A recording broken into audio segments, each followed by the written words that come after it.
You're still watching News at Prime. I'm Hugo Ribatikam. A manhunt is on for yet another suspected kidnapping victim in the Eastern Cape who was abducted while travelling on the N2 from East London towards the Wild Coast on Friday afternoon.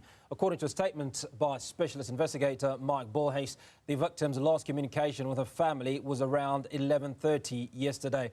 Bolhuis joins us now for that conversation.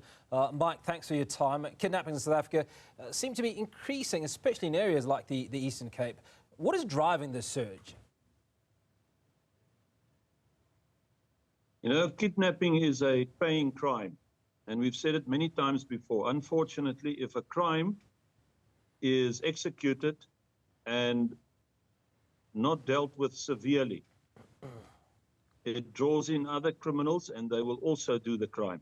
So there are many kidnappers now because it's easily done and it's actually easy money, and it's very difficult to catch them. However, of late, the authorities has been much better with the special task units, and the public has gotten involved as well.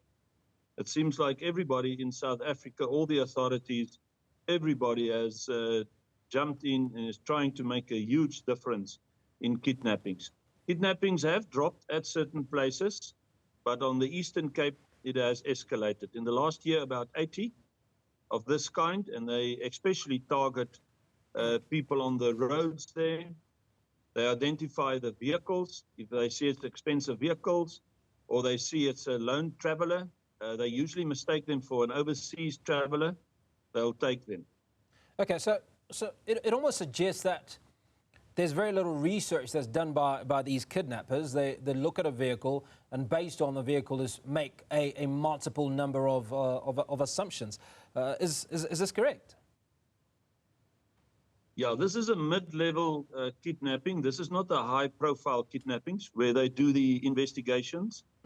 Before, like ourselves, like the authorities, they will identify a very rich businessman or businesswoman. In this case, it's not. It's waiting by the road, identifying especially SUVs because that's an expensive vehicle, identifying preferably a single woman. Ironic, the very same day, yesterday, we sent out a project warning about specifically women driving alone, that they should be extremely careful doing so. And, you know, we're now moving into the holiday areas as well, so they need to be extra careful. So, Mike, walk us through what information you have around this, because you seem to have a vested interest in this particular kidnapping. Yes, we do in all. So if families or anybody calls us, we immediately suggest that everybody gets involved, the whole country, if it allows that. Some cases you need to keep quiet and confidential, but in this case, this is a mid-level kidnapping. This is not a high-profile kidnapping. This is not a rich woman. It's a lonely lady that went on a holiday, and that's it. The high-profile cases, the kidnappers do investigations up to 6 months up ahead. They know your banking details, they know how much you have, where you work, your movements, absolutely everything. They many times have other contacts like people in the banks or cell phone companies or even in the authorities involved, and there they deal with multi-millions of rands. So these kidnappers are just standing, picking up, and in this case, they're obviously after money. There is negotiations, and I'm sure she will be back very soon. So what has the success rate been for these kidnappings? I think you mentioned a number in the region of just shy of 100, I think, in the last few months. How many of these individuals have come back to their families in one piece? Now, kidnappers know that as long as they have a human being, it's human merchandise. So they know if they you know, they bargain, they negotiate. They'll start with an amount of, say, 500,000, and eventually a family pays 300 or 200. And they many a times have to prove that's all they have. So there is negotiations. Take note, in this area, the signal is very bad. So the communications is not as it should be.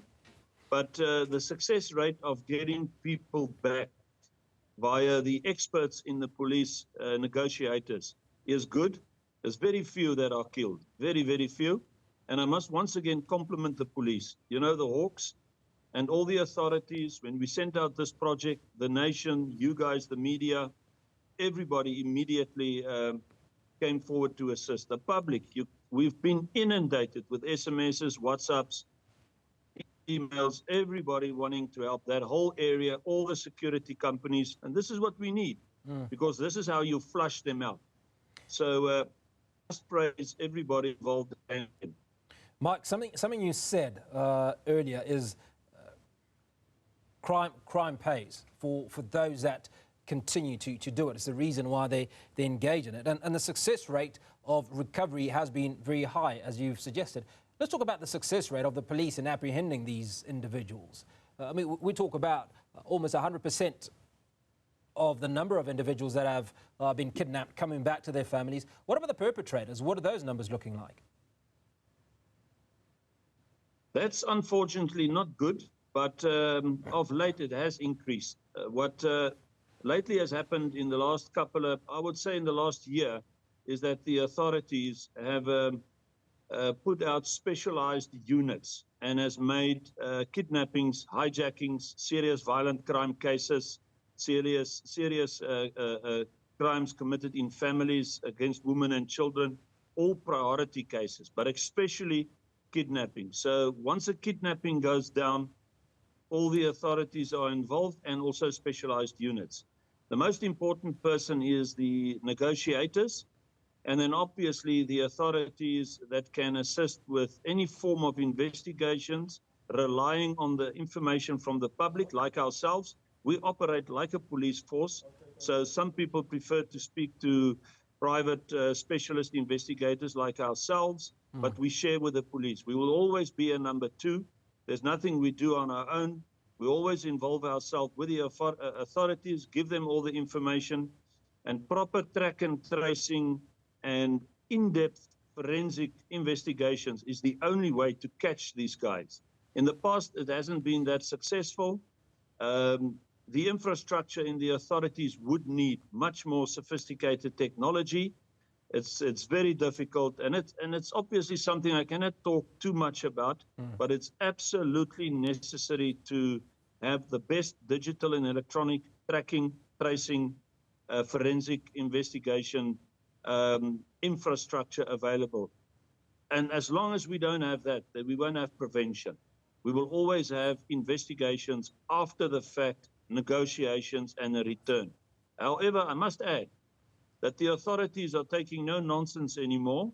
So in a situation, if they have to shoot to kill, they will. And I appreciate that, because these criminals needs to know that crime does not pay.